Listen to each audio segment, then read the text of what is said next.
সংবিধানে পঞ্চদশ সংশোধনী কেন অবৈধ নয় তা জানতে চেয়ে রুল জারি করেছেন হাইকোর্ট। এক রিট আবেদনের শুনানি নিয়ে হাইকোর্টের একটি বেঞ্চ সোমবার এই রুল জারি করেন। সংবিধানে পঞ্চদশ সংশোধনী পাশ হয় 2011 সালের 30 জুন এবং রাষ্ট্রপতির অনুমোদন হয় 2011 সালের 3 জুলাই। কি আছে পঞ্চদশ সংশোধনীতে? এই সংশোধনী ধারা সংবিধানে ধর্মনিরপেক্ষতা ও ধর্মীয় স্বাধীনতা পুনর্বহাল করা হয় এবং রাষ্ট্রীয় মূলনীতি হিসেবে জাতীয়তাবাদ, সমাজতন্ত্র, গণতন্ত্র ও ধর্মনিরপেক্ষতার নীতি সংযোজন করা হয়।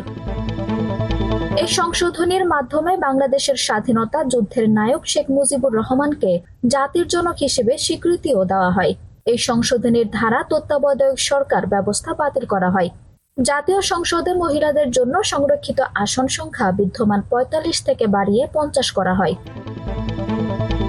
এছাড়া সংবিধানের 7 অনুচ্ছেদের পরে 7 ক ও 7 খ অনুচ্ছেদ সংযোজন করে সংবিধান বহির্ভূত পন্থায় রাষ্ট্রীয় ক্ষমতা দখলের পথ রুদ্ধ করা হয়।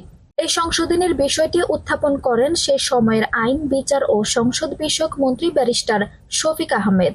বিরোধী দল বিএনপির বর্জনের মধ্যে 291 থেকে 1 ভোটে বিলটি পাশ হয়।